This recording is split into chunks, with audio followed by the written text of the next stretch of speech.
So hello everyone, कैसे हो? बढ़िया हो? स्टार्ट कर देते हैं सेकंड चैप्टर। फर्स्ट चैप्टर में हमारी स्पीड थोड़ी सी स्लो रही। अब कोशिश करेंगे स्पीड को भी बढ़ाने की और कवरेज भी करने की। तो ये हमारी क्लास है थर्ड क्लास। हाँ, सेकंड चैप्टर के लिए तो ये फर्स्ट ही क्लास है, पर ओवरऑल अगर हम अपने बैच में देखें तो ये हमारी थर्ड क्लास है। तो इसको अब हम शुरू कर देते हैं ज्यादा टाइम ना लेते हुए। सर चैप्टर का नाम क्या है? चैप्टर का नाम है audit strategy, audit plan and audit program. ये तीन चीजें एक दूसरे से इंटरलिंक्ड है। अभी हम डिस्कस करते हैं तीनों को वन बाय वन। तो जैसे कि अगर हम ओवरव्यू देखते हैं तो इस चैप्टर में हमें पता क्या चलेगा सर? इस चैप्टर में हमें पता चलेगा रिस्पॉन्सिबिलिटी किसकी, ऑडिटर की रिस्पॉन्सिबिलिटी, ऑडिट प्लानिंग से रिलेटेड, ऑडिट प्रोग्राम से रिलेटेड और ओवरऑल ऑडिट स्ट्रेटेजी से रिलेटेड, प्लस इन सभी का डॉक्यूमेंटेशन कैसे करना है, ये चीज भी कवर होगी। इसके साथ साथ मटेरियलिटी को भी हम समझेंगे इस चैप्टर में। फिर चलते हैं फर्स्ट पॉइंट, हमारे फर्स्ट टॉपिक पे। फर्स्ट टॉपिक क्या है? देखिए, फर्स्ट टॉपिक है हमारा ऑडिट प्लानिंग। सबसे पहली बात तो सर, प्लानिंग का मतलब वही जर्नल मीनिंग है कि किसी भी काम को शुरू करने से पहले हम जो प्लानिंग बनाते हैं वही प्लानिंग। इसमें ऑडिट को जोड़ दो तो ऑडिट प्लानिंग बन जाएगी। फिर चलते हैं ऑडिट प्लानिंग में क्या क्या चीजें कवर होती हैं सर? ऑडिट प्लानिंग में दो चीजें हैं यहाँ पे। एक तो है establishing the overall audit strategy, कि ओवरऑल ऑडिट स्ट्रेटेजी स्टेबल करनी, और सेकंड पॉइंट है sir development of audit plan, कि जो हमने स्ट्रेटेजी बनाई है उसके अकॉर्डिंग क्या करना है, ऑडिट प्लान डेवलप करना है। अब चलो देख लेते हैं सर, इसके सब टॉपिक देख लेते हैं हमारे। Audit plan to conduct in effective audit. Audit plan पे बात चली है यहाँ पे। इफेक्टिव ऑडिट कंडक्ट करने के लिए ऑडिट प्लान हमें बनाना होता है।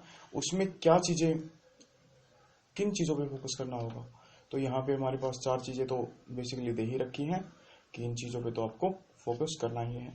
ये भी देख लेते हैं। The auditor should plan his work. Auditor क्या करेगा सर? उसके काम को प्लान करेगा। To enable him to conduct an effective audit. Effective audit और वो भी टाइमली मैनर में कंडक्ट करने के लिए ऑडिटर क्या बनाएगा? ऑडिटर ऑडिट प्लान बनाएगा। और ऑडिट प्लान किस चीज पे बेस्ड होगा सर? ऑडिट प्लान ऑब्वियस सी बात है क्लाइंट के बिजनेस की नॉलेज पे बेस्ड होगा। क्लाइंट की बिजनेस की नॉलेज पे बेस्ड होगा ऑडिट प्लान। और ऑडिट प्लान ऑडिटर क्यों बनाएगा? ऑडिट प्लान ऑडिटर बनाएगा टाइम से ऑडिट कंप्लीट करने के लिए और इफेक्टिव मैनर में ऑडिट कंप्लीट करने के लिए। फिर चलते हैं सर, कौन कौन से पॉइंट्स है जो इस चीज में कवर होने चाहिए। First, acquiring the knowledge of clients accounting policies and internal control procedures. Accounting policies और इंटरनल कंट्रोल प्रोसीजर्स की नॉलेज ऑडिटर को होना बहुत जरूरी है। Second, establishing the expected degree of reliance to be placed on internal control, कि internal controls पर कितना भरोसा किया जाए, ये भी ऑडिटर को पता होना जरूरी है। फिर चलते हैं सर थर्ड पॉइंट पे। थर्ड पॉइंट क्या कहता है? थर्ड पॉइंट कहता है कि जो नेचर, टाइमिंग और एक्सटेंट रहेगी ना ऑडिट प्रोसीजर्स की, वो भी डिटरमाइन करना है। बिल्कुल डिटरमाइन करना है कि कौन कौन से ऑडिट प्रोसीजर्स रहेंगे, फिर किस किस टाइम पे रहेंगे, कितना उन्हें टाइम एलोकेट किया जाएगा, और फिर एक्सटेंट कि कितने एक्सटेंट तक चेकिंग या वेरिफिकेशन हमें करनी है। फिर चलते हैं हम सेकंड पॉइंट पे, 1.2 पे। बेनिफिट क्या रहेंगे प्लानिंग के? बिल्कुल कि सर ऑडिट प्लानिंग तो हम कर लेते हैं पर बिना बेनिफिट के कोई काम थोड़ी ना करते हैं। तो बेनिफिट क्या रहेंगे? बेनिफिट क्या देंगे?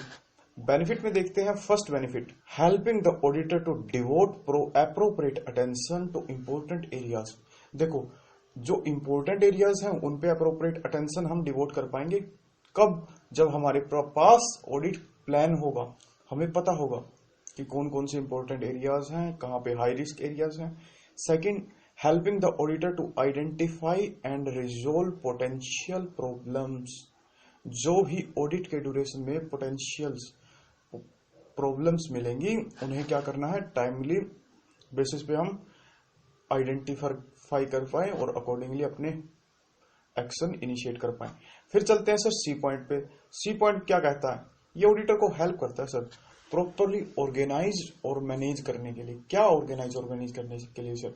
ऑडिट इंगेजमेंट, कि हम ऑडिट इंगेजमेंट में प्रॉपर क्वालिटी प्रोवाइड कर रहे हैं नहीं कर रहे हैं। फिर चलते हैं हम फोर्थ पॉइंट की ओर।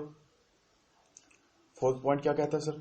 फोर्थ पॉइंट कहता है कि ऑडिटर प्लान हमें असिस्ट करेगा किस चीज के रिगार्डिंग कि इंगेजमेंट टीम मेंबर में किन्हें किन्हें हम इंक्लूड करें, यानी कि कौन कौन स्टाफ के कौन कौन से मेंबर हम इंगेजमेंट टीम में लेंगे। ऑब्वियस सी बात है सर, उनकी कैपेबिलिटी और कॉम्पिटेंसी के बेसिस पे, उनके पास्ट एक्सपीरियंसेस के बेसिस पे हम अप्रोप्रिएट रिस्क एरियाज उन्हें एलोकेट कर देंगे ऑडिट के टाइम पे। फिर आया sir E point, felicitating the direction and supervision of engagement team member, कि इंगेजमेंट टीम मेंबर के लिए जो भी सुपरविजन और उन्हें डायरेक्शन देनी होती है उसमें भी ऑडिट प्लान एक इंपॉर्टेंट रोल प्ले करेगा। फिर आ गए सर एफ पॉइंट में। एफ पॉइंट क्या कहता है?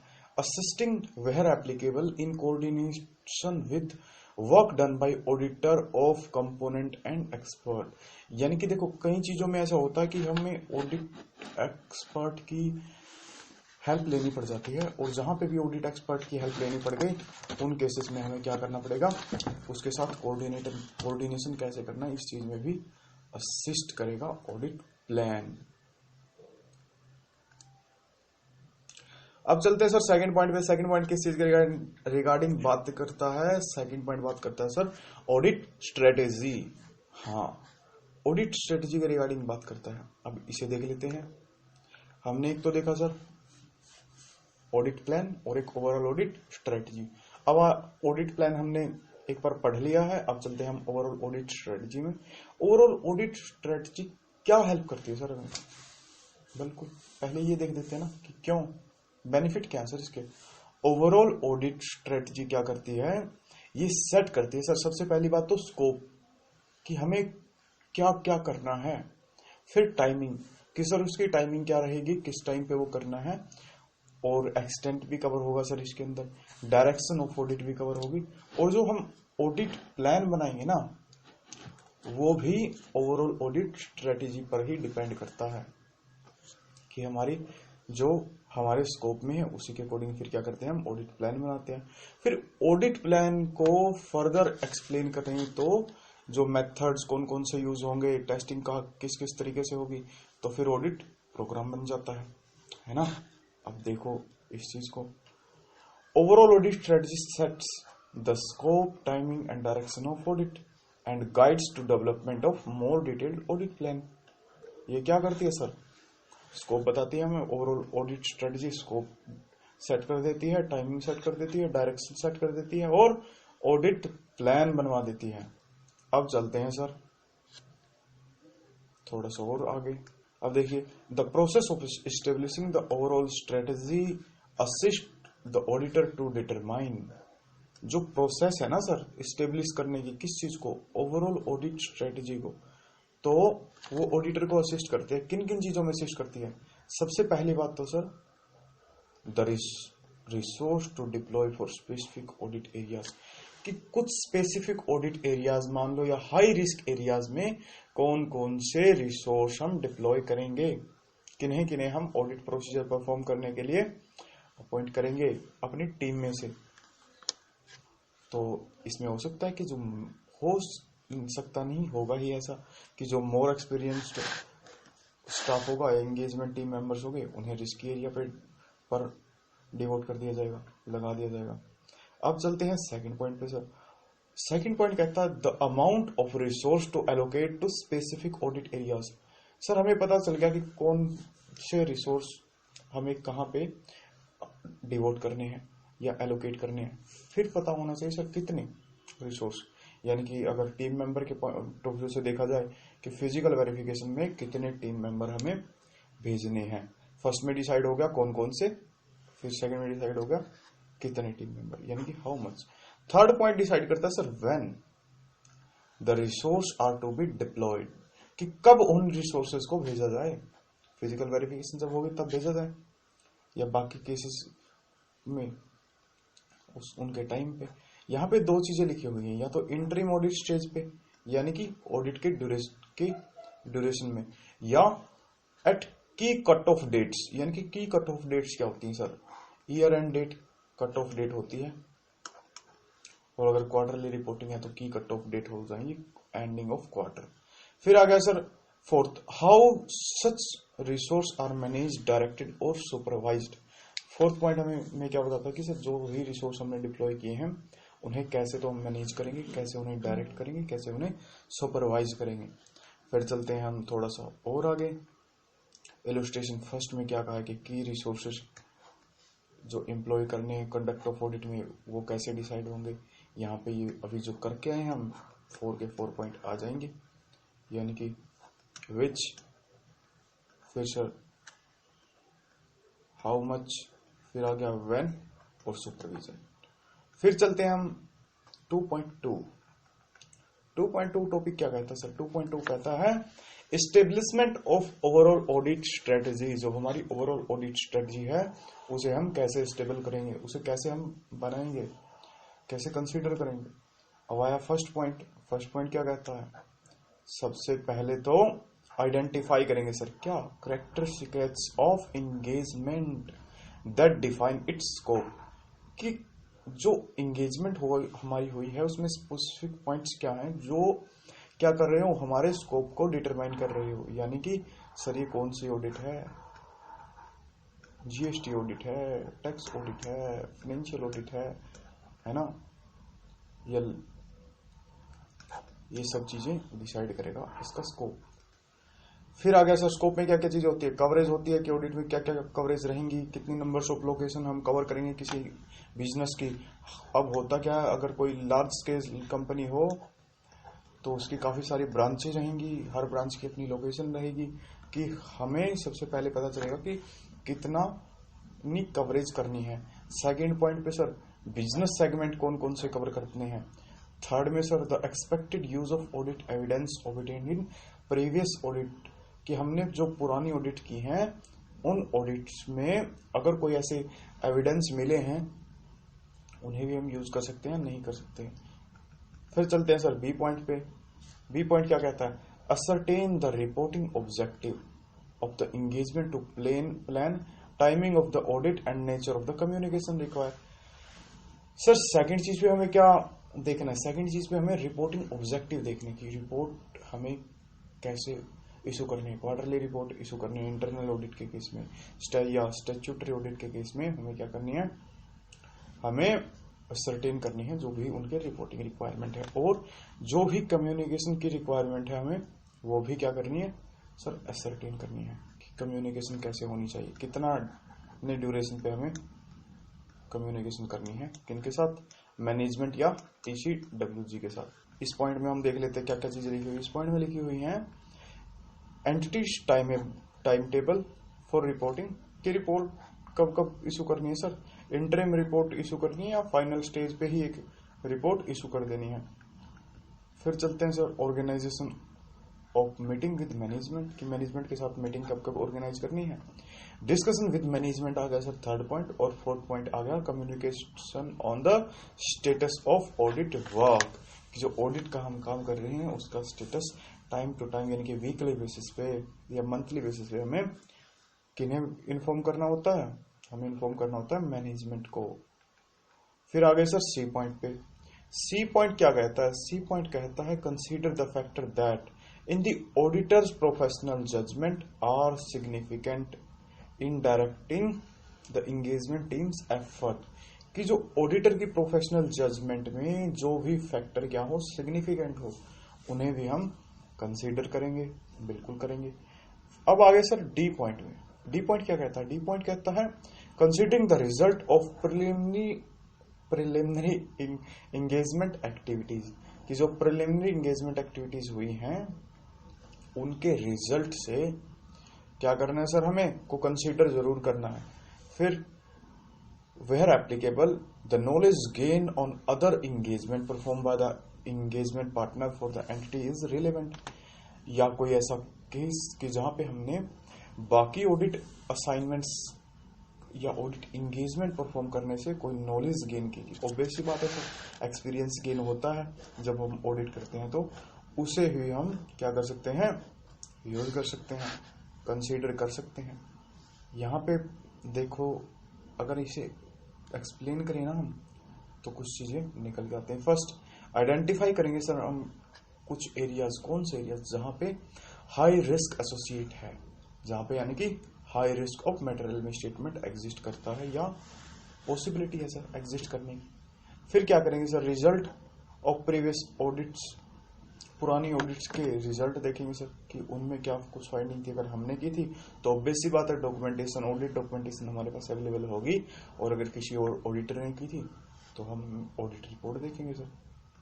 फिर वॉल्यूम ऑफ ट्रांजैक्शंस देखेंगे कि कितनी वॉल्यूम ऑफ ट्रांजैक्शंस एंटिटी की हैं, जितनी ज्यादा वॉल्यूम ऑफ ट्रांजैक्शंस है उन्हीं के अकॉर्डिंग हमें क्या करना है सर, फिर ऑडिट प्रोसीजर परफॉर्म करने हैं। फिर आ गया sir E point. E point क्या कहता है, ई पॉइंट कहता है ascertain the nature, timing and extent of resource necessary to perform the engagement. अब हमें पता है सर कि हमारा स्कोप क्या है, टाइमिंग क्या है, रिपोर्टिंग रिक्वायरमेंट क्या है, तो उसके बाद क्या करना होगा सर हमें, उसके बाद हमें ये असरटेन करना होगा कि कौन कौन से ऑडिट प्रोसीजर परफॉर्म किए जाएंगे, उनकी नेचर्स क्या रहेगी, उनकी टाइमिंग क्या रहेगी और एक्सटेंट क्या रहेगा सर, जो भी जरूरत के रिसोर्स हैं उन सभी का, कि हमारे पास engagement team members as a resource ही होते हैं ऑडिट में। फिर वो कौन कौन से रहेंगे, उनकी टाइमिंग क्या रहेगी, इंटरिम रहेगी या फाइनल ऑडिट के टाइम पे रहेगी। फिर एक्सटेंट सर कि कितने टाइम के लिए। आगे सर यहाँ पे अगर इसे एक्सप्लेन करें, selecting the engagement team member, जो एक्सपीरियंस टीम मेंबर होंगे ऑब्वियस सी बात है उन्हें हाई रिस्क की एरियाज को वेरीफाई करने के लिए लगाएंगे। एंगेजमेंट बजटिंग, एंगेजमेंट का बजट बनाएंगे sir, including consideration the appropriate amount of time to set aside for the areas where risk material misstatement, यानी कि हम जो इंगेजमेंट बजटिंग करेंगे उसमें क्या स्पेसिफिक पॉइंट होना चाहिए किस चीज का, कि जो हाई रिस्क एरियाज है वहां पे कितना टाइम डिवोट किया गया है या कितना टाइम एलोकेट किया गया है, कौन कौन से रिसोर्स यानी कि इंगेजमेंट टीम मेंबर डिवोट किए गए हैं। फिर चलते हैं सर थर्ड टॉपिक पे। हम थर्ड टॉपिक क्या कहता है, थर्ड टॉपिक कहता है relationship between overall audit strategy and overall audit strategy and audit plan, कि ओवरऑल ऑडिट स्ट्रेटजी और ऑडिट प्लान में क्या रिलेशनशिप है। देखिए सबसे पहली बात तो रिलेशनशिप यही है कि ये इंटर रिलेटेड है। इंटर रिलेटेड कैसे सर, सबसे पहले क्या करते हैं sir, overall audit strategy determine कर लेते हैं, हो गई, उसके साथ उसी के अकॉर्डिंग फिर क्या करते हैं, ऑडिट प्लान हम क्या कर देते हैं, बना देते हैं सर, यानी कि डेवलप कर देते हैं। सबसे पहले क्या करते हैं, एस्टेब्लिश करते हैं ओवरऑल ऑडिट स्ट्रेटजी, फिर ओवरऑल इस पर डिपेंड करता है सर ऑडिट प्लान। फिर चलते हैं हम आगे, development of audit plan. Audit plan हमें डेवलप करना है, तो जो देखिए यहाँ पे डायरेक्ट क्वेश्चन आ जाता है, अभी बार डायरेक्ट क्वेश्चन लिख लो, development of audit plan. Auditor shall develop in audit plan, एक ऐसा ऑडिट प्लान डेवलप करेगा ऑडिटर, यानी कि बनाएगा, जो किस चीज को इंक्लूड करता हो sir, that shall include a description of nature, timing, extent of planned risk assessment procedures. जो भी रिस्क असेसमेंट प्रोसीजर्स रहेंगे उनके नेचर कौन कौन से थे, टाइमिंग किस टाइम पे थे, और एक्सटेंट कितने एक्सटेंट तक, ये डिसाइड करेंगे सर एसए 315 के अकॉर्डिंग। एसए 315 क्या था सर, एसए 315 था identifying and assessing the risk of material misstatement through understanding the entity and its environment. ठीक है सर, रिस्क असेसमेंट प्रोसीजर्स 315 में हम परफॉर्म करते हैं, उनकी नेचर, टाइमिंग और एक्सटेंट ये होना चाहिए। ठीक है, फिर आ गया, अब हमने रिस्क असेसमेंट प्रोसीजर परफॉर्म की, इनको रिस्पॉन्स करने के लिए एसए 330 में क्या है सर, फर्दर ऑडिट प्रोसीजर्स हैं, कि जो 315 में हमने रिस्क असेसमेंट प्रोसीजर्स परफॉर्म किए उनके रिजल्ट को के रिस्पॉन्स में एसए 330 में फर्दर ऑडिट प्रोसीजर्स परफॉर्म करते हैं। ठीक है सर, उसकी भी नेचर, टाइमिंग और एक्सटेंट होनी जरूरी है। 330 का नाम क्या है सर? ऐसे 330 का the auditor's responsibility to assessed risk, यानी कि जो हमने रिस्क असेस्ट कर लिए हैं 315 में, उन्हें हम रिस्पॉन्स करेंगे कहाँ पे? 330 में। फिर चलते हैं सर सी पॉइंट के। सी पॉइंट क्या कहता है? अदर प्लान्ड ऑडिट प्रोसीजर्स, बाकी 330 से अलावा। ठीक है सर। अब चलते हैं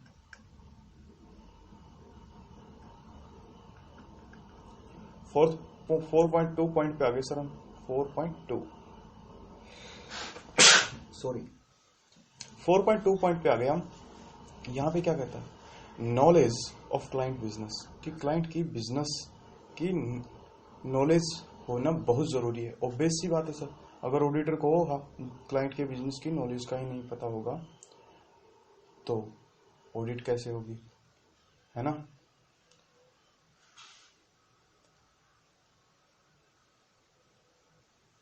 हो गया काम, चलो।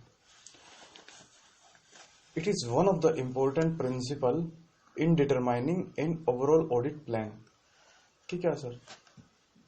एक इंपॉर्टेंट प्रिंसिपल ही तो है कि क्लाइंट के बिजनेस की हमें नॉलेज होना बहुत जरूरी है, क्योंकि बिना, अगर हमें जिस भी एंटिटी की हम ऑडिट करने जा रहे हैं उस एंटिटी की नॉलेज ही नहीं है तो सर ऑडिट कैसे करेंगे? ऑडिट ऑडिटेन कैसे करेंगे? हमें जिस चीज का ही ना पता हो फिर वहां पे ऑडिट कैसे करेंगे सर? सबसे पहली बात, हमें नॉलेज होनी अच्छे तरीके से जरूरी है।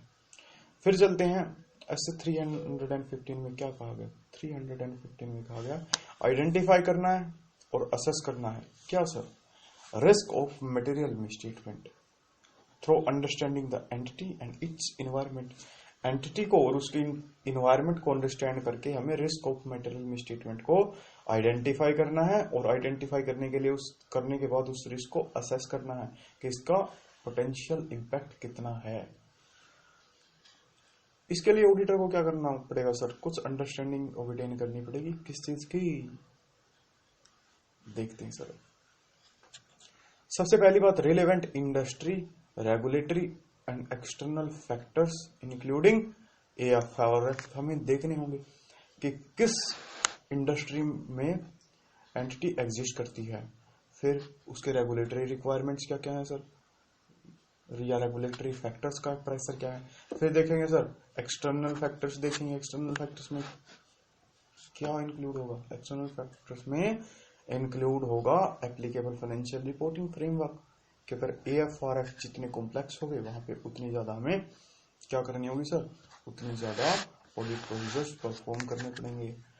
अब आ गया सर, इसको अगर हम वन बाय वन देखते हैं, कंपिटिटिव इन्वायरमेंट देखना है रिलेवेंट इंडस्ट्री का, बिल्कुल, कि जितना ज्यादा कंपटीशन है और कितना कम कंपटीशन है। सप्लायर्स और कस्टमर्स के रिलेशनशिप देखने सर। टेक्नोलॉजिकल डेवलपमेंट्स देखने हैं सर। सप्लाई और एनर्जी सप्लाई एंड कॉस्ट देखनी है। Effect of regulation on entities operations देखनी है सर, कि क्या कोई ऐसे रेगुलेटर्स हैं जो ऑडिट करते हो, है ना? तो उनके हम क्या करेंगे? उनकी फाइंडिंग्स को के बिहाफ पे भी हम उनकी फाइंडिंग्स के रिजल्ट को भी कंसीडर करेंगे।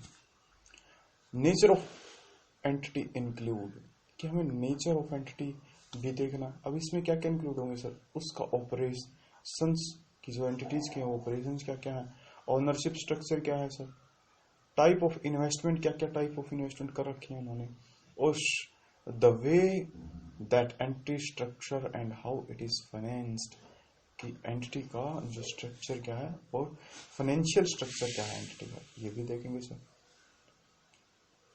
फिर चलते हैं हम अपने सी पॉइंट की ओर। सी पॉइंट क्या कहता है?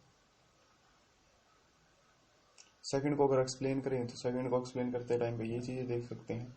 सोर्स ऑफ इन एंटिटी की अर्निंग के सोर्स क्या क्या रहेंगे। सेकंड, सप्लायर्स कस्टमर के रिलेशन हमने पढ़ा ही है सर। पोटेंशियल रिलेटेड पार्टी को आइडेंटिफाई करने में हेल्प हो सकते हैं, है ना? रिवेन्यू रिकॉग्निशन में हेल्पफुल हो सकते हैं। फिर आ गया entity with component in multiple tax jurisdictions. अगर मल्टीपल टैक्स जुरिडिक्शंस में कंपनी है तो वहाँ पे कंप्लायंस टैक्स अकाउंट के बहुत ज्यादा होंगे, एडिशनल ऑडिट प्रोसीजर परफॉर्म करने होंगे। एंड एक्विजिशन में result in complex structure of holding companies, कुछ ऐसा हो सकता है कि सर हमारी कंपनी किसी ने एक्वायर कर ली है और ऐसे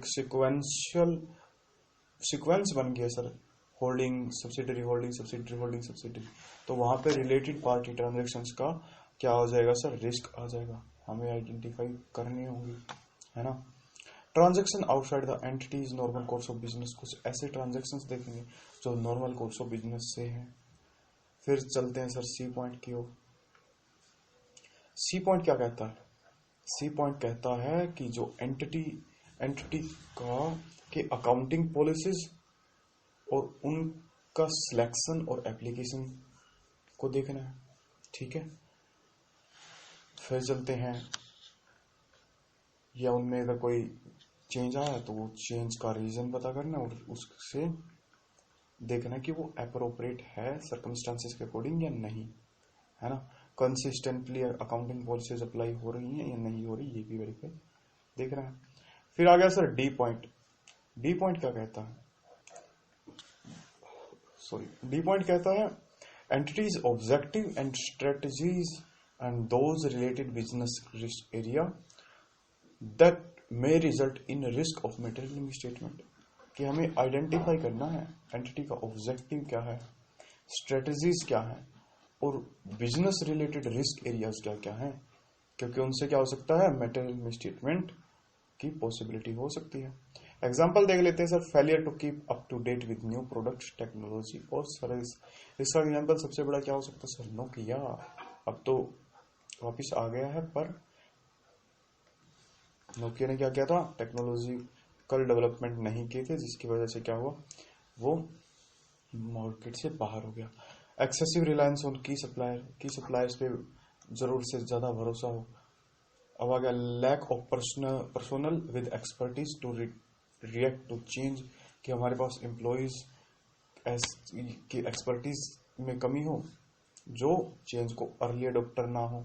इनसफिशिएंट और एक्सेसिव प्रोडक्शन कैपेसिटी या तो कम हो या बहुत ही ज्यादा हो। Loss of financial due to entities inability to meet financial convenient, कि हमारे फाइनेंशियल लॉस। फिर आ गया सर ई पॉइंट पे। ई पॉइंट क्या कहता है, the measurement and review of entity financial performance, कि हमें एंटिटीज के फाइनेंशियल परफॉर्मेंस को की मेजरमेंट करनी है और उसे रिव्यू भी करना है कि कंपनी जा कहाँ रही है, तभी तो आइडेंटिफाई कर पाएंगे ना एप्रोप्रिएटनेस। फिर चलते हैं सर आगे, ऑडिट प्लानिंग। देखिए काफी बार एग्जाम में क्वेश्चन आ जाता है क्या कि ये बस ये तो ट्रू फॉल्स में तो ये मानो बहुत बार n नंबर ऑफ टाइम, मतलब 10-12 बार तो आया ही है। Planning is not a discrete phase of an audit but rather A continual and iterative process, कि कोई ये डिस्क्रीट फेज नहीं है सर, ये कंटिन्यूअल प्रोसेस है। प्लानिंग कब स्टार्ट हो जाती है सर, प्लानिंग स्टार्ट हो जाती है कंप्लीशन ऑफ प्रीवियस ऑडिट और खत्म कब होती है, कंप्लीशन ऑफ करंट ऑडिट, है ना। कि प्लानिंग तो फर्स्ट स्टार्टिंग पॉइंट से लेके और ऑडिट रिपोर्ट जब साइन होगी तब तक प्लानिंग काम करेगी।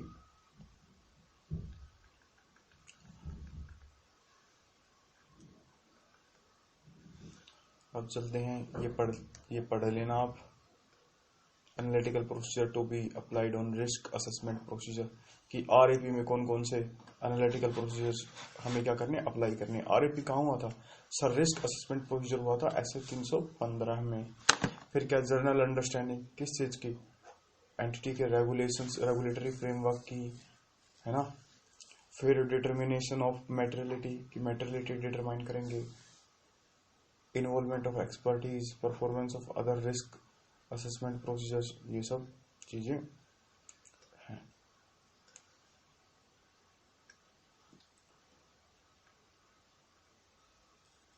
अब आगे sir, additional consideration in initial audit engagement. सबसे पहली बात तो इनिशियल ऑडिट एंगेजमेंट का मतलब क्या है।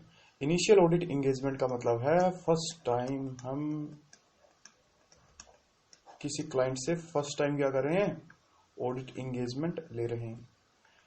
तो उस टाइम पे क्या करना होगा सर, उस टाइम पे पहली कंडीशन तो यही होगी कि लास्ट टाइम या तो ऑडिट ही नहीं हुई है, या अगर ऑडिट हुई है तो किसने की है, प्रीडिसेसर ऑडिटर ने, यानी कि हमारे अलावा किसी और ऑडिटर ने लास्ट टाइम ऑडिट की थी, यानी कि प्रीवियस फाइनेंशियल ईयर की ऑडिट हमारे अलावा किसी और ऑडिटर ने की थी, वहां पे क्या होगा, अब हम अपॉइंट हो रहे हैं तो हमारे लिए ये इनिशियल ऑडिट एंगेजमेंट हो जाएगी।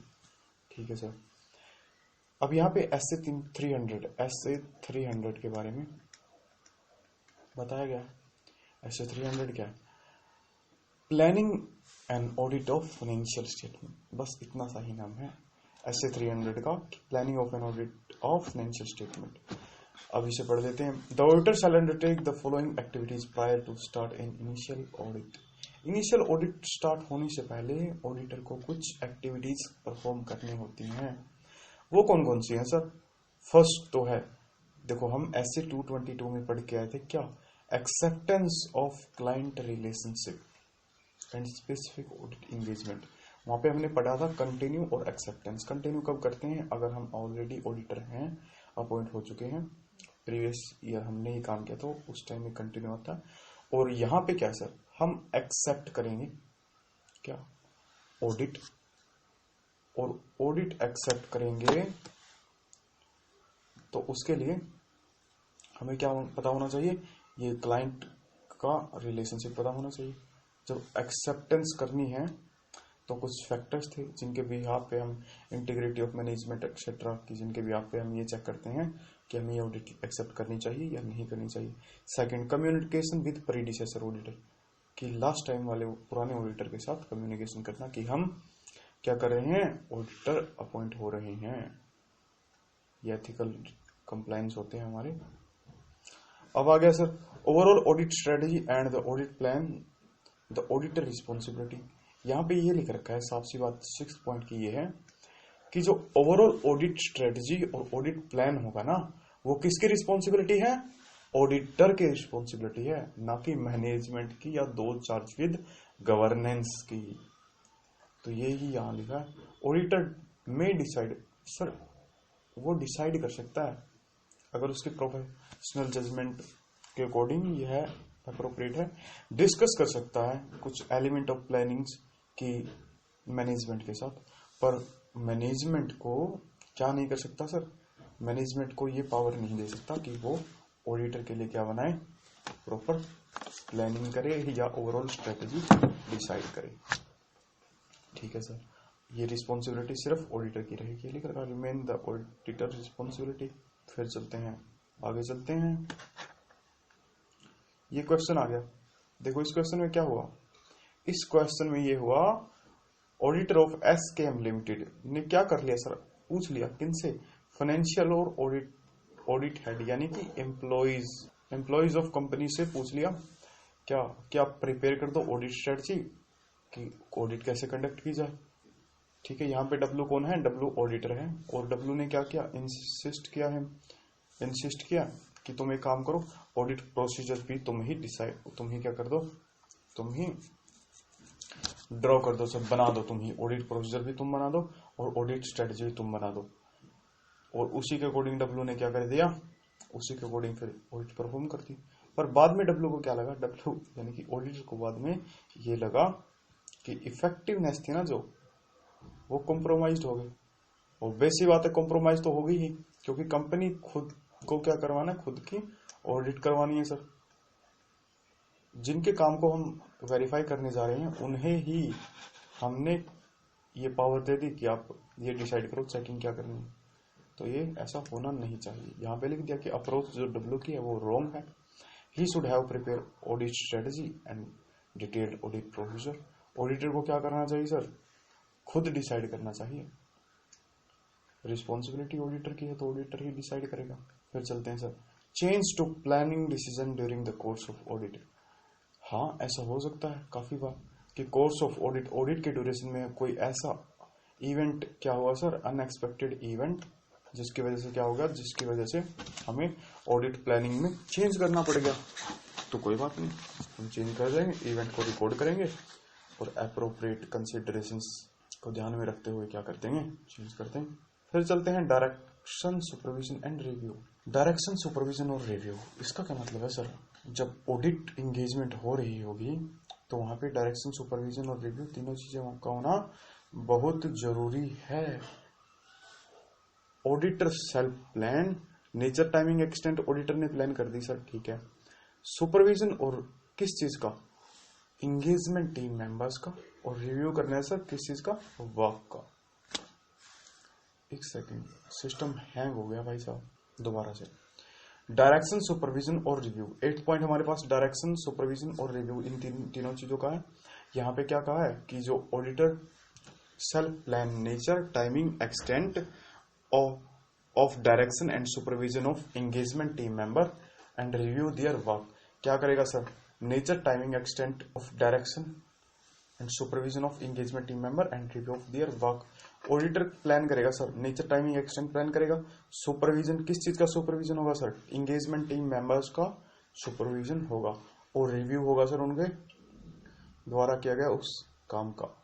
अब आ गया सर ये जो सुपरविजन है या एंटी नेचर टाइमिंग एक्सटेंट है या रिव्यू है, ये किन चीजों पे डिपेंड करेगा सर, ये कुछ चीजों पे डिपेंड करेगा, कुछ ऐसे फैक्टर्स हैं जिन पे डिपेंड करेगा। फर्स्ट तो आ गया the size and complexity of entity, कि जो हमारी एंटिटी है, हमारी यानी कि जिस एंटिटी के हम ऑडिटर अपॉइंट हुए हैं, उस एंटिटी का साइज क्या है, कॉम्प्लेक्सिटी क्या है, ये इस चीज पे डिपेंड करेगा सर। एरियाज ऑफ ऑडिट पे डिपेंड करेगा। The risk, assessed risk of material misstatement पे डिपेंड करेगा। क्या, nature timing extent supervision review, ये 4 चीजें डिपेंड करेंगी सर इन पे। Capability and competency of individual team member, जो ऑडिट का वर्क परफॉर्म कर रहा है उस पे डिपेंड करेगा। फिर चलते हैं 9th पॉइंट आ गया सर। 9th पॉइंट बड़ा इंपॉर्टेंट पॉइंट है, डॉक्यूमेंटेशन। डॉक्यूमेंटेशन का मतलब क्या है सर, हमेशा जहां पे भी डॉक्यूमेंटेशन आता है क्या होता था sir, sufficient appropriate audit evidence, पर ये बात तो कहीं लिखी नहीं है यहाँ पे, तो क्या हो गया सर, ये बात इंपॉर्टेंट होती है कि डॉक्यूमेंटेशन क्या होनी चाहिए, सफिशिएंट एप्रोप्रिएट होनी चाहिए। अब आ गया ऑडिटर क्या करेगा सर, ऑडिटर सेल डॉक्यूमेंट, क्या क्या चीजें डॉक्यूमेंट करेगा, 3 चीजें डॉक्यूमेंट करेगा। First overall audit strategy, second audit plan, और थर्ड कुछ सिग्निफिकेंट चेंज अगर कोई भी आया है तो वो सिग्निफिकेंट चेंज भी ऑडिटर क्या करेगा, उस सिग्निफिकेंट चेंज को भी डॉक्यूमेंट करेगा। चलते हैं सर आगे, ये आ गया sir, the following things should form part of auditor documentation. Audit के डॉक्यूमेंटेशन में कौन कौन सी चीजें इंक्लूड होती हैं सर। सबसे पहली बात तो समरी ऑफ डिस्कशन विद की डिसीजन मेकर। जब भी मैनेजमेंट के साथ कोई डिस्कशन होता है तो डिस्कशन के टाइम पे एक समरी ऑफ डिस्कशन बनती है, और जब कंक्लूजन होता है उस मीटिंग का, तो उस मीटिंग में उस पर फिर सभी के साइन होते हैं। फिर आ गया sir second point, documentation of audit committee pre approval services, कि ऑडिट कमेटी की कुछ प्री अप्रूवल सर्विसेज होती हैं, उनकी भी डॉक्यूमेंटेशन होगी।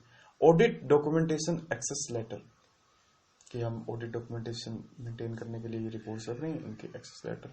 फिर आ गया सर अदर कम्युनिकेशन, जो भी बाकी मैनेजमेंट के साथ कम्युनिकेशन हुई है वो भी हम डॉक्यूमेंटेशन में इंक्लूड कर लेते हैं। ऑडिट रिपोर्ट को तो ऑब्वियस सी बात है सर डॉक्यूमेंटेशन में इंक्लूड करेंगे ही। और last but not least other report as specified in engagement agreement. बाकी कोई अगर एंगेजमेंट एग्रीमेंट में क्या किया था सर, ऑडिट एंगेजमेंट में अगर बाकी चीजें कहीं पे कहा गया था कि आपको ये कंप्लायंस रिपोर्ट या ये सर्टिफिकेट भी इशू करने होंगे, तो वो सर्टिफिकेट या वो कंप्लायंस रिपोर्ट भी ऑडिट डॉक्यूमेंटेशन में इंक्लूड हो जाएंगी। अब 10th पॉइंट पे आते हैं सर, ऑडिट प्रोग्राम। देखो हमने क्या क्या पढ़ा है सर, ऑडिट प्लान पढ़ लिया, ओवरऑल ऑडिट स्ट्रेटजी पढ़ ली, अब आ गए हम ऑडिट प्रोग्राम की तरफ। ऑडिट प्रोग्राम क्या है सर, ऑडिट प्रोग्राम जो हमें ऑडिट प्लान हमने बनाया उसको इम्प्लीमेंट करने के लिए जो भी वेरिफिकेशन प्रोसीजर्स या चेकिंग प्रोसीजर्स, यानी कि ऑडिट के जो भी प्रोसीजर्स अप्लाई करने हैं, जिस टाइम पे अप्लाई करने हैं, ये सारी डिटेल्स कहाँ पे लिखी होंगी, ये सारी की सारी डिटेल्स ऑडिट प्रोग्राम में लिखी होंगी। ठीक है सर, तो पढ़ना स्टार्ट करते हैं। यहाँ पे से स्टार्ट करते थे। N audit programme should be drone up, बनाया जाना चाहिए sir. Particularly for bigger audit. बड़ी ऑडिटों के लिए तो सर बनाया ही जाना चाहिए, हालांकि बनाया जाना चाहिए छोटी ऑडिटों के लिए भी। फिर आ गया audit program is a list of examination and verification step. जो ऑडिट प्रोग्राम है वो एक लिस्ट है, किस चीज की लिस्ट है? Examination and verification step to be applied and set out in such way that the interrelationship of one step to another step is clearly shown and design. दोबारा से, ऑडिट प्रोग्राम क्या sir? Audit program एक list है, किस चीज की? Examination और verification step की, जो हमें अप्लाई करनी है ऑडिट की ड्यूरेशन। ठीक है सर। प्लस इनसे जो इनसे जो रिजल्ट आएगा ना, ऑडिट प्रोसीजर हम परफॉर्म करेंगे, इनसे जो रिजल्ट आएगा उस रिजल्ट को हम इनका इंटर रिलेशन हम बाकी ऑडिट प्रोसीजर से के रिजल्ट से कर पाए, ये भी ऐसा डिजाइन करना। ठीक है सर।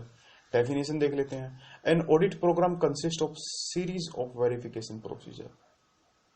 इंपॉर्टेंट कि सर यहाँ पे क्या होगा, ऑडिट प्रोग्राम में सीरीज ऑफ वेरिफिकेशन प्रोसेस होंगे to be applied to the financial statement and accounts of given company for the purpose of obtaining sufficient appropriate audit evidence to enable auditor to express an informed opinion on such statement. Simple सा meaning यही है कि audit program क्या करता है, ये consist कर रहा होता है एक सीरीज ऑफ वेरिफिकेशन प्रोसीजर्स की। वेरिफिकेशन प्रोसीजर की एक सीरीज कहाँ लिखी होती है? ऑडिट प्रोग्राम में लिखी होती है सर। और उस सीरीज को फॉलो करके क्या ऑडिट एविडेंस ऑब्टेन करते हैं। फिर आ गया sir, evolving one audit program not practicable for all business. इसका मतलब ये कि एक ही ऑडिट प्रोग्राम सभी बिजनेस के लिए एप्लीकेबल नहीं हो सकता। क्यों नहीं हो सकता सर? ये डिपेंड करता है उस बिजनेस पे, उस बिजनेस के प्रोसीजर्स पे, ऑपरेशंस पे, नेचर पे, साइज पे, है ना, इंटरनल कंट्रोल्स पे। जिस बिजनेस के इंटरनल कंट्रोल वीक होंगे वहां पे हमें क्या करना पड़ेगा सर, ऑडिट प्रोसीजर्स ज्यादा परफॉर्म करने होंगे, है ना। ऐसे एक ऑडिट प्रोग्राम प्रैक्टिकल नहीं है बनाना।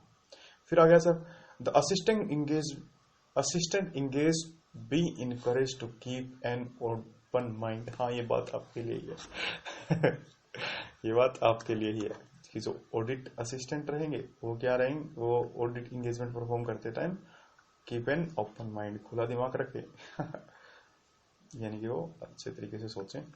पॉसिबल इम्पैक्ट किसी भी एरर या मिस्टेक का, एरर या फ्रॉड का पॉसिबल इम्पैक्ट और उसकी रिपोर्टिंग देखें।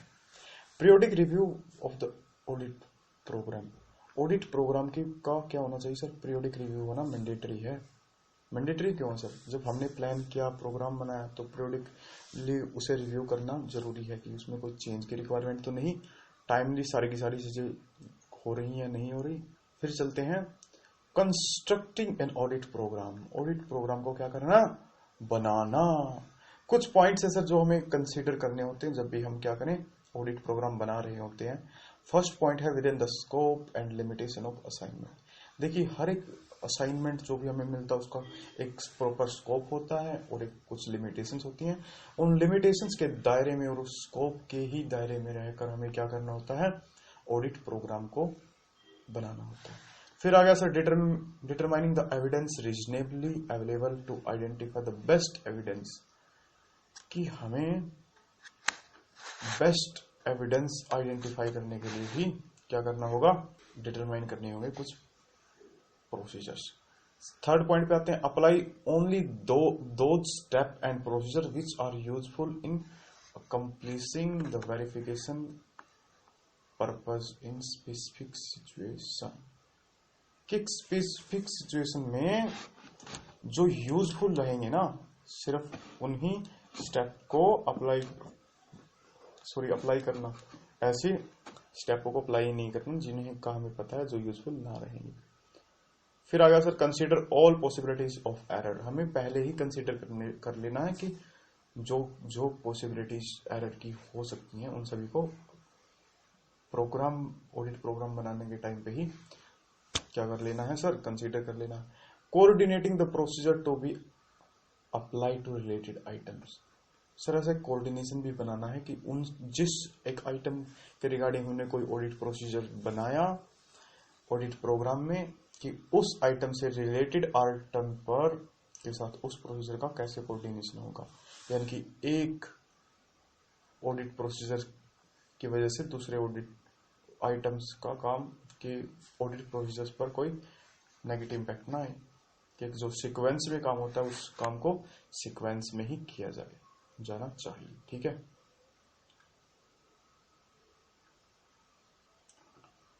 फिर चलते हैं सर हम 10.5 audit program design to provide audit evidence. वो बेसिक बात है सर, ऑडिट प्रोग्राम क्यों बनाया जाता है? ऑडिट प्रोग्राम बनाया जाता है कुछ स्पेसिफिक ऑडिट प्रोसीजर्स को परफॉर्म करने के लिए।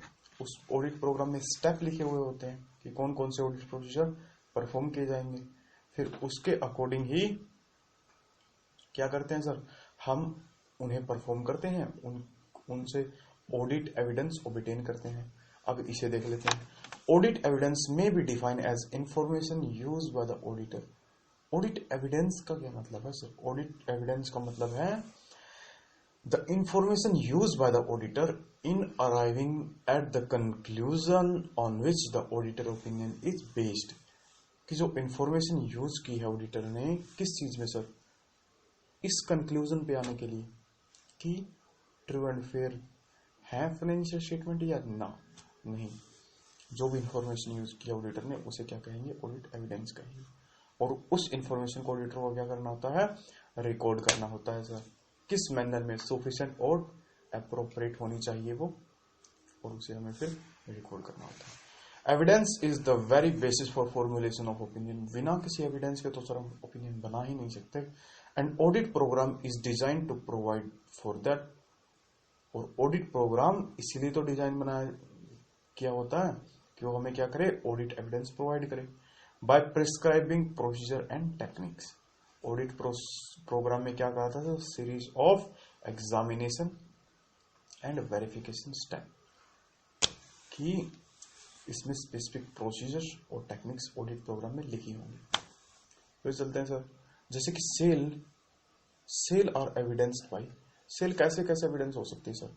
सेल के क्या क्या एविडेंस हो सकते हैं? First, invoice raise by client, price list, forward note, inventory record, sale manager advice to inventory section, acknowledgement of the receipt by the goods by the customer and collection of money against sale by the client. ये चीजें हो सकती हैं cell के लिए evidence. ठीक है sir, फिर चलते हैं हम। An auditor pick up evidence from variety of field. अलग अलग फील्डों से, अलग अलग जगह से क्या कर सकता है सर, ऑडिटर एविडेंस उठा सकते हैं। पर जनरली कैसे एविडेंस होते हैं सर? सबसे first evidence documentary evidence, on paper evidence है सर, कोई बिल्कुल एक्सेप्टेबल होता है। फिजिकल एग्जामिनेशन, यानी कि फिजिकल एग्जामिनेशन सर, कोई काउंटिंग करनी थी कि स्पेसिफिक आइटम्स, इतनी आइटम्स है हमारे पास, तो हम फिजिकल काउंट कर लेंगे कि आपके पास इतनी आइटम्स हैं या नहीं। Statement and explanation by management, कि मैनेजमेंट या ऑफिशियल्स या एम्प्लॉइज से हम क्या ले लेंगे, स्टेटमेंट ले लेंगे या उनकी एक्सप्लेनेशन ले लेंगे। ठीक है sir. Statement and explanation of third party, यही स्टेटमेंट और एक्सप्लेनेशन हम कहां से ले सकते हैं, थर्ड पार्टी से भी ले सकते हैं। अर्थमेटिकल कैलकुलेशन बाय ऑडिटर, हम खुद अर्थमेटिकल कैलकुलेशन चेक कर सकते हैं कि ठीक है या गलत है। State of internal control and internal check, internal controls के रिजल्ट को देख सकते हैं या इंटरनल चेक कर सकते हैं sir. Inter relationship with various accounting data, inter relation बना सकते हैं सर। फिर आ गया सब्सिडरी एंड मेमोरेंडम रिकॉर्ड, जो सेकेंडरी रिकॉर्ड्स होते हैं उन्हें चेक कर सकते हैं। मिनट्स देख सकते हैं सर, और subsequent action by the client and by others, ये भी देख सकते हैं। जैसे कि अगर कैश को हमें क्या करना है, कैश की वेरिफिकेशन करनी है सर, तो कैसे होगा, फिजिकल वेरीफाई होगा, यानी कि काउंट करेंगे, फिर कैश को काउंट करेंगे। फिर आ गया इन्वेस्टमेंट प्लेस विद बैंक, तो बैंक से सर्टिफिकेट ले लेंगे। वेरिफिकेशन करेंगे सर बुक डेट, तो बुक डेट की वेरिफिकेशन के लिए क्या क्या चीजें देखनी सर, एग्रीमेंट्स देख लेंगे। फिर चलते हैं हम आगे developing the audit program, audit program को डेवलप करना। सबसे पहली बात तो सर रिटन ऑडिट प्रोग्राम, ये ऑडिट प्रोग्राम क्या होना चाहिए सर, लिखा हुआ होना चाहिए, ऐसे हाँ में ना हो। Audit objective and instruction to assistant, कि असिस्टेंट को हमें क्या करना होगा ऑडिट प्रोग्राम में। सबसे पहली बात तो सर ऑब्जेक्टिव बताना जरूरी है, और फिर इसके साथ साथ इंस्ट्रक्शन भी बताना जरूरी है। फिर आ गया sir reliance on internal control. हमने क्या किया था, हमने रिस्क असेसमेंट प्रोसीजर्स फॉलो किए थे, उनसे क्या क्या इंटरनल कंट्रोल पर कितना रिलायंस किया जाए ये सब डिटरमाइन कर लिया था। और ये हमें अब किन्हें बताना है, ऑडिट इंगेजमेंट टीम मेंबर्स को बताना है। कहाँ कैसे बताएंगे सर, ऑडिट प्रोग्राम में लिखकर बताएंगे रिलायंस के किन किन इंटरनल कंट्रोल पे हमें किस लेवल तक का रिलायंस रखना है, भरोसा रखना है। फिर आ गया sir timing of performance of audit procedure, कि ऑडिट प्रोसीजर्स को परफॉर्म करने की टाइमिंग क्या रहेगी, ये ईयर एंड प्रोसीजर रहेंगे या ड्यूरेशन ऑफ ऑडिट में रहेंगे, हर एक चीज। फिर ऑडिट प्लानिंग, कि प्रॉपर हमारी ऑडिट प्लानिंग क्या है, कब कब क्या क्या चीजें करनी है, प्रोग्रेस कैसे रहेगी, ये सारी चीजें सर। और ऑडिट प्लानिंग का आपको पता ही है, कंप्लीशन ऑफ प्रीवियस ऑडिट पे स्टार्ट हो गई थी और एंड कब हो गई sir, completion of current audit. Planning कहीं पे भी आए तो ये बात आप लिख के आना। रिटन ऑडिट प्रोग्राम लिखा हुआ होना चाहिए सर, ऑब्जेक्टिव और इंस्ट्रक्शन असिस्टेंट को प्रोवाइड करनी है। रिलायंस ऑन इंटरनल कंट्रोल हमें बता देना है साफ साफ, टाइमिंग भी बतानी है सर, कब कब कौन कौन से ऑडिट प्रोसीजर परफॉर्म होंगे, और ऑडिट प्लानिंग भी बतानी है। फिर चलते हैं हम 10.7 की ओर।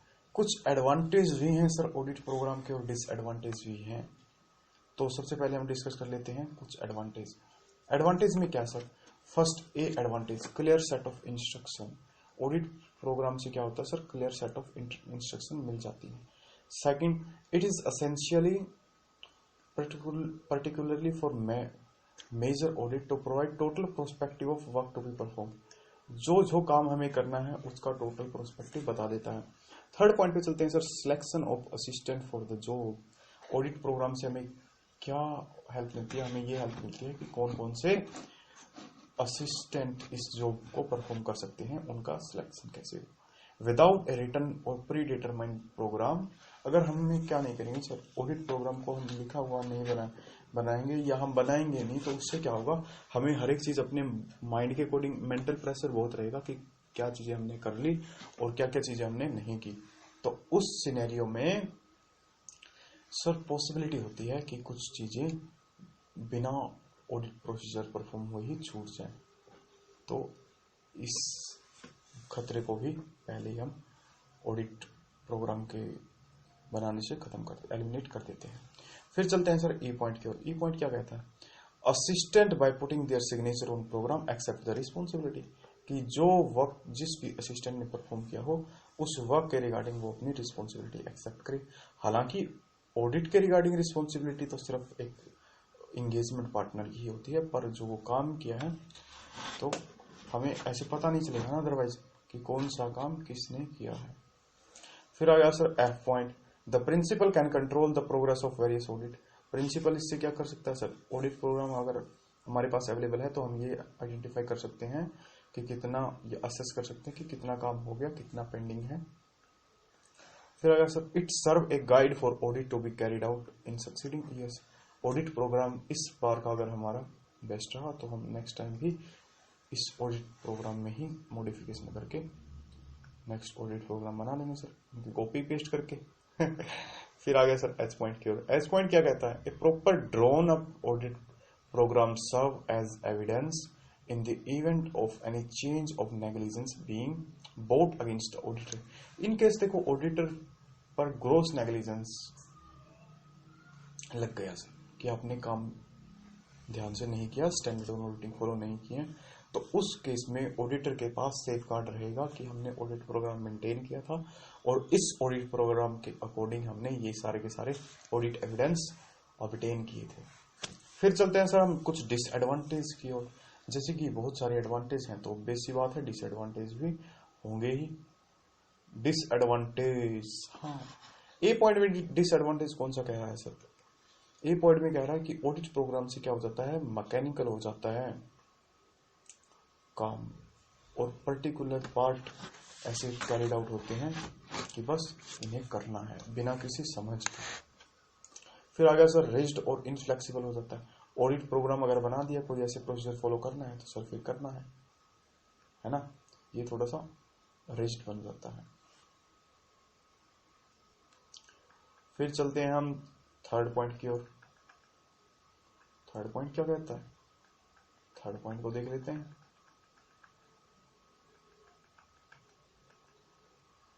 Inefficient assistant may take shelter behind the program, कि जो इनएफिशिएंट असिस्टेंट है वो क्या करेंगे, शेल्टर ले लेंगे प्रोग्राम और डिफेंड करेंगे कि ये तो लिखा ही नहीं, और अगर ये नहीं लिखा तो हमने इसे सही परफॉर्म करना ही नहीं है।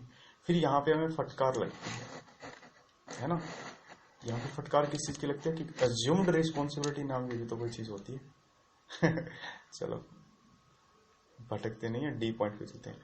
ए hard and fast audit program may kill initiative of efficient and enterprising assistant, कि जो एफिशिएंट असिस्टेंट होते हैं, आर्टिकल्स होते हैं, उन या एंगेजमेंट टीम मेंबर्स होते हैं, उनके इनिशिएटिव को मार देता है ऑडिट प्रोग्राम, क्योंकि जो लिखा है वही करना है।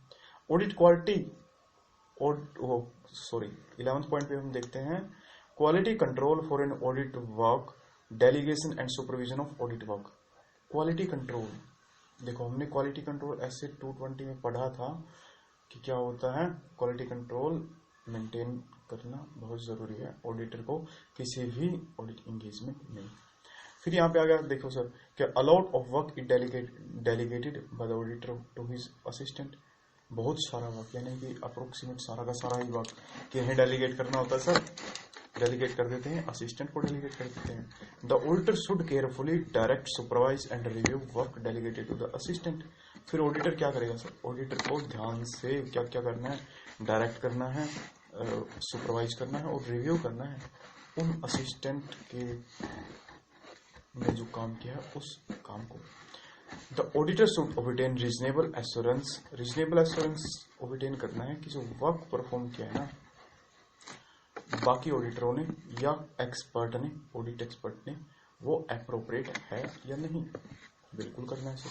इस चीज के रिगार्डिंग अब चलते हैं थोड़ा सा आगे।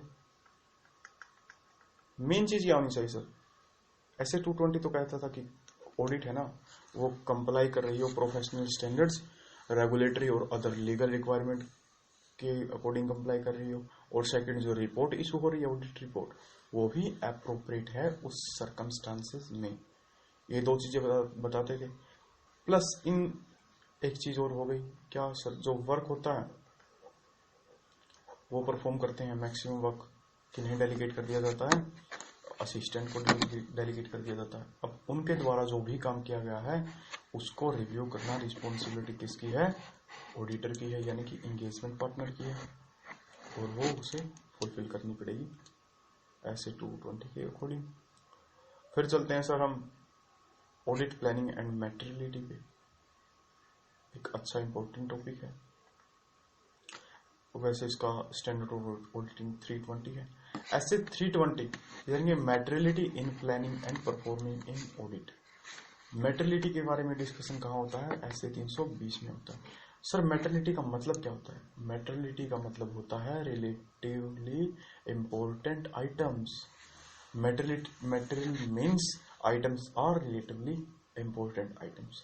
इम्पोर्टेंट आइटम्स क्या होती हैं सर, इम्पोर्टेंट आइटम्स वे आइटम्स होती हैं जिनकी नॉलेज अगर किन्हें हो, उनके इंटेंडेड फाइनेंशियल स्टेटमेंट के इंटेंडेड यूजर्स को हो, तो उस नॉलेज की वजह से डिसीजन इन्फ्लुएंस हो जाएगा सर उनका फाइनेंशियल स्टेटमेंट के रिगार्डिंग। या देख सकते हैं कि knowledge of which would influence the decision of user of financial statement, उन सभी आइटम्स को मटेरियल आइटम कहते हैं। ये आ गया sir, materiality is an important consideration for audit to relevant to evaluate whether the financial statement reflect a true and fair view or not. Materiality एक बहुत ही इंपॉर्टेंट कंसिडरेशन है किसी ऑडिटर के लिए ये डिटरमाइन करने के लिए कि financial statement true and fair view पर रिप्रेजेंट कर रही है या नहीं कर रही। ठीक है सर, फिर आ गया, चलते हैं थोड़ी सी आगे। प्लानिंग स्टेज पे ऑडिटर को क्या करना होता है सर, मैटेरियलिटी को कंसीडर करना जरूरी है एज ए होल, और उसके लिए क्या बनाया जाता है सर, उसके लिए बेंचमार्क बनाया जाता है। ये बेंचमार्क क्या होता है सर, बेंचमार्क होता है a percentage is often applied to chosen as benchmark as starting point in determining materiality of financial statement. Sir benchmark को अगर सिंपल टर्म्स में देखा जाए तो ये परसेंटेज मान लो या अमाउंट मान लो कि मान लो 1% ऑफ टोटल रिवेन्यू को हम बेंचमार्क सेट कर देते हैं कि इससे ऊपर की आइटम या मिनिमम 1 लाख की आइटम को हम वेरीफाई करेंगे ही करेंगे, क्योंकि वो मटेरियल आइटम होगी। इससे नीचे की आइटम्स को हम जिन पे हमें शक लगेगा उन्हें करेंगे, अदरवाइज हम उन्हें सैंपलिंग में 100% वेरीफाई नहीं करेंगे। फिर आगे सर थोड़ा सा और आगे, एग्जाम्पल के लिए यहाँ पे एमसीक्यू भी देख सकते हो सर। ये एमसीक्यू पहले ये 2 मार्क्स के क्वेश्चन होते हैं ट्रू फॉल्स, उनमें आ जाता है। ये आजकल एमसीक्यू में भी आ सकता है कि division 1 of schedule 3 of company 2013 के अकॉर्डिंग अगर कोई भी इनकम या एक्सपेंडिचर की आइटम है वो एक्सीड करती है sir 1% of total revenue from operation और 1 लाख विच एवरेज हायर, उसे सेपरेटली डिस्क्लोज करना होगा ही होगा। इसे याद कर लेना।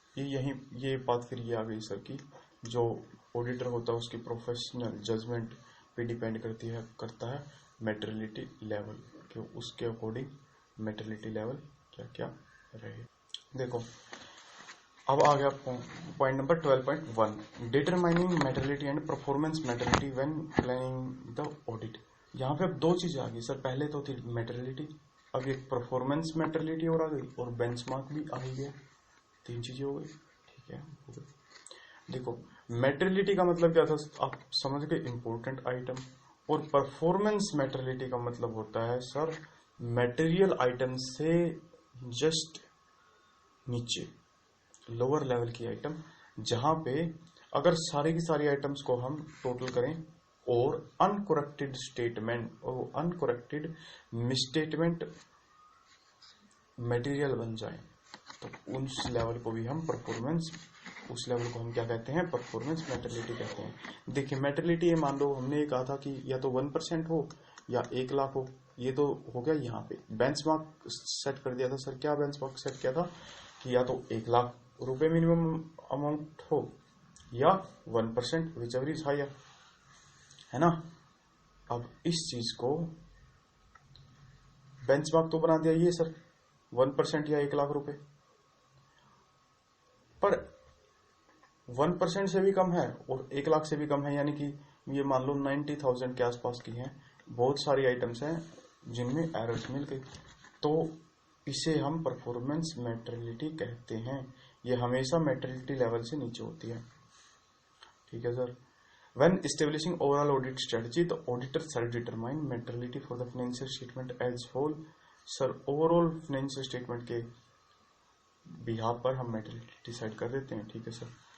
फिर आ गया इफ स्पेसिफिक सर्कमस्टांसेस, कुछ ऐसी सर्कमस्टांसेस होती हैं जिनमें एंटिटी, जिनमें क्या होता है, there is one or more particular class of transaction account balance or disclosure for which misstatement of, जहां पे क्या होता है या तो पर्टिकुलर क्लास ऑफ ट्रांजैक्शन के केस में अकाउंट बैलेंस या डिस्क्लोजर के केस में misstatement of lesser amount than materiality for the financial statement as whole, यानी कि मैटेरियलिटी लेवल से नीचे के लेवल पर क्या हो सर, अगर ओवरऑल देखा जाए तो जो मिसस्टेटमेंट हुई है ना वो reasonably be expected to influence the economic decision of user taken on the basis of financial statement, यानी कि मैटेरियलिटी लेवल के से नीचे की आइटम्स यानी कि class of transaction, account balance या डिस्क्लोजर, उनकी मिसस्टेटमेंट अगर हमें ऐसा लगे कि ये फ्यूचर में क्या ये जब ओवरऑल देखा जाएगा तो ये बन जाएगी मटेरियल, तो उस लेवल को भी हम परफॉर्मेंस मैटेरियलिटी कहते हैं। देखिए मटेरियल आइटम होती है मस्ट, उन्हें तो हम वेरीफाई करते ही करते हैं एट एनी कॉस्ट। फिर आ गया सर परफॉर्मेंस मेटेरियलिटी, वहां पे होता है में हम वेरीफाई करते हैं, और एक होता है फिर सर बिल्कुल लोअर लेवल जिसे हम सैम्पलिंग में नहीं एक्सेप्ट करते। फिर आ गया sir materiality as a whole or as a individual.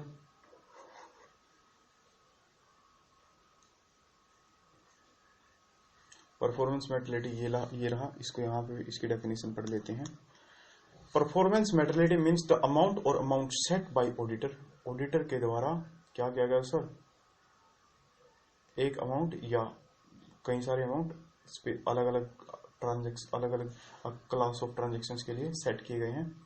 Eight less than materiality, materiality से कम है sir financial statement as a whole to reduce to an appropriate low level the probability that aggregate of uncorrected and undetected misstatement exceed materiality for the financial statement as a whole।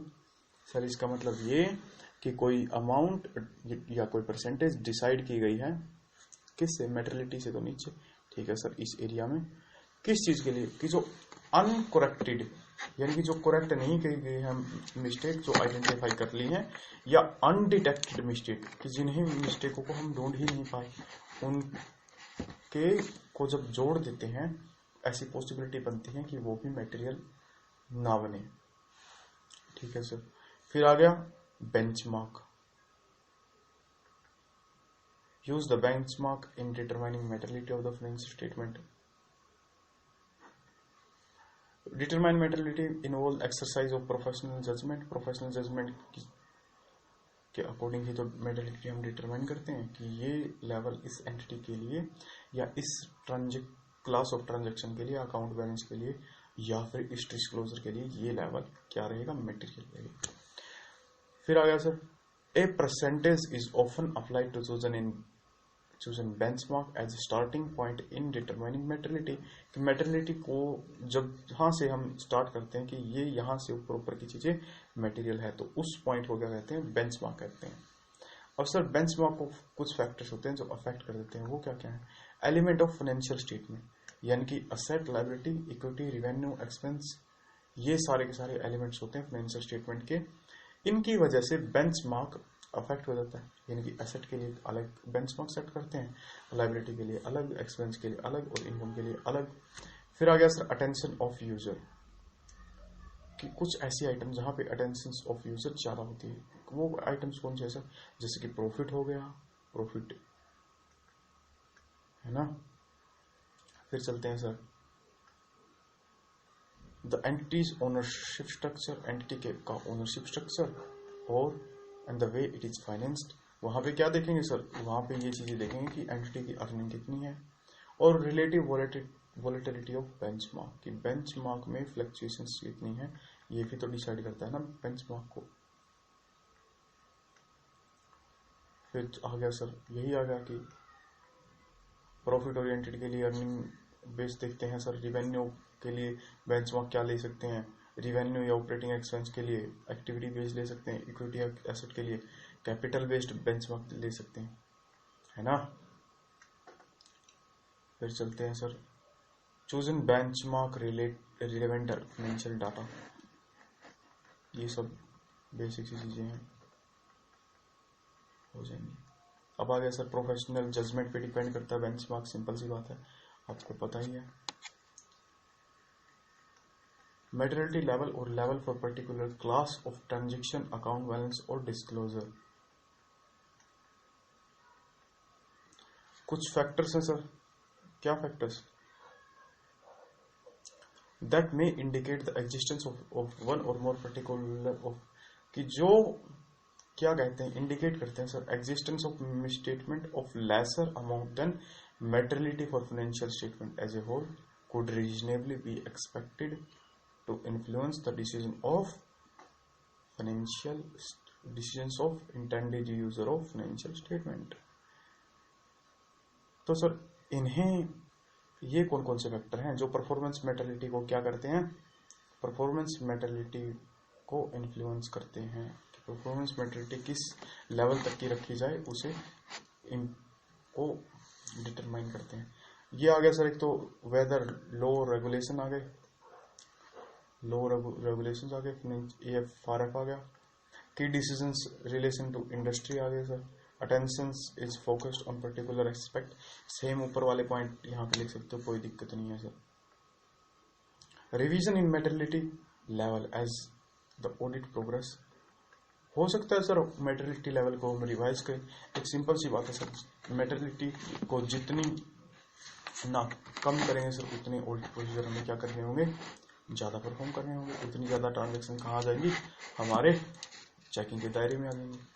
मैटेरियलिटी for the financial statement as a whole may need to be revised as a result of change in circumstances that occur during the audit. Audit हो रही थी उस time पे कुछ ऐसे circumstances हुई sir जिनकी वजह से चेंज करना पड़ गया, किस चीज़ में, मैटेरियलिटी लेवल में। तो उस चेंज को क्या करेंगे सर, उस चेंज को हम के इम्पैक्ट को अंडरस्टैंड करेंगे और उस चेंज को हम अडोप्ट कर लेंगे प्रॉपर ऑडिट डॉक्यूमेंटेशन बनाकर उसका। ठीक है सर, बिल्कुल। फिर चलते हैं हम डॉक्यूमेंटिंग द मैटेरियलिटी। सर मैटेरियलिटी की डॉक्यूमेंटेशन कैसे करेंगे, मैटेरियलिटी की डॉक्यूमेंटेशन करनी है सर। ए पॉइंट हमें क्या कहता है, ए पॉइंट कहता है materiality for the financial statement as whole आप क्या करो, रिपोर्ट करो, कर लेंगे सर। फिर सेकंड पॉइंट क्या कहता है, जहां पे भी एप्लीकेबल होती है मैटेरियलिटी लेवल, किन किन चीजों के लिए सर, पर्टिकुलर क्लास के लिए, अकाउंट बैलेंस के लिए या डिस्क्लोजर के लिए, तीन ही चीजें होती हैं। इन तीनों चीजों के लिए अलग अलग हमने जो मैटेरियलिटी सेट की थी, अगर की थी तो उसे भी रिकॉर्ड करेंगे। फिर आ गया सर परफॉर्मेंस मैटेरियलिटी, बिल्कुल। और थर्ड पॉइंट पे क्या कहता है, एनी रिवीजन, किस चीज में रिवीजन सर, या तो मैटेरियलिटी में हुआ हो, ठीक है, या परफॉर्मेंस मैटेरियलिटी में हुआ हो, या जो लेवल हमने सेट किए थे तीनों असर्शंस के लिए, यानी कि class of transaction, account balances और डिस्क्लोजर के लिए, उन्हें में अगर कोई रिवीजन हुआ ना तो उस रिवीजन को भी हम क्या करेंगे, उस रिवीजन को भी सेव कर लेंगे। ठीक है, तो यहाँ पे हमारा चैप्टर हो गया कंप्लीट। इस चैप्टर के आप क्या देख लेना, इस चैप्टर के यहाँ पे कुछ क्वेश्चंस हैं वो देख लेना। हालांकि क्वेश्चंस के लिए मैं अलग से क्लासेस रिकॉर्ड कर दूंगा, एक बार बैच कंप्लीट हो जाए फिर क्लास रिकॉर्ड कर देंगे। अप्रोक्सीमेट 4 to 5 आवर्स में सारे के सारे प्रैक्टिस मैनुअल के जितने भी क्वेश्चंस हो गए सभी सोल्व हो जाएंगे, है ना। तो तब तक आप प्रिपरेशन अच्छे से करते रहो, क्वेश्चन सोल्व करते रहो, लिख लिख के देखते रहो। हाँ, आई नो कि इस जो अभी ये स्टडी मटेरियल है इसमें उतने क्वेश्चंस नहीं है जितने हमें देखने चाहिए, तो उसके लिए आप ओल्ड प्रैक्टिस मैनुअल भी रेफर कर सकते हो। अप्रोक्सीमेट 90% चीज़ें सेम रहेंगी, 95 चीज़ें पर हर चैप्टर में सेम है जहाँ तक चैप्टर मैच हो रही है ना। तो या कोई रेफरेंस बुक भी आप यूज कर सकते हैं। तो हम रखते हैं अपनी क्लास, ये थी क्लास थर्ड, और क्लास थर्ड में कंप्लीट चैप्टर हमने 1 hours and 15 minutes में कंप्लीट कर लिया है। अब मिलते हैं नेक्स्ट क्लास में, तब के लिए बाय बाय, थैंक यू।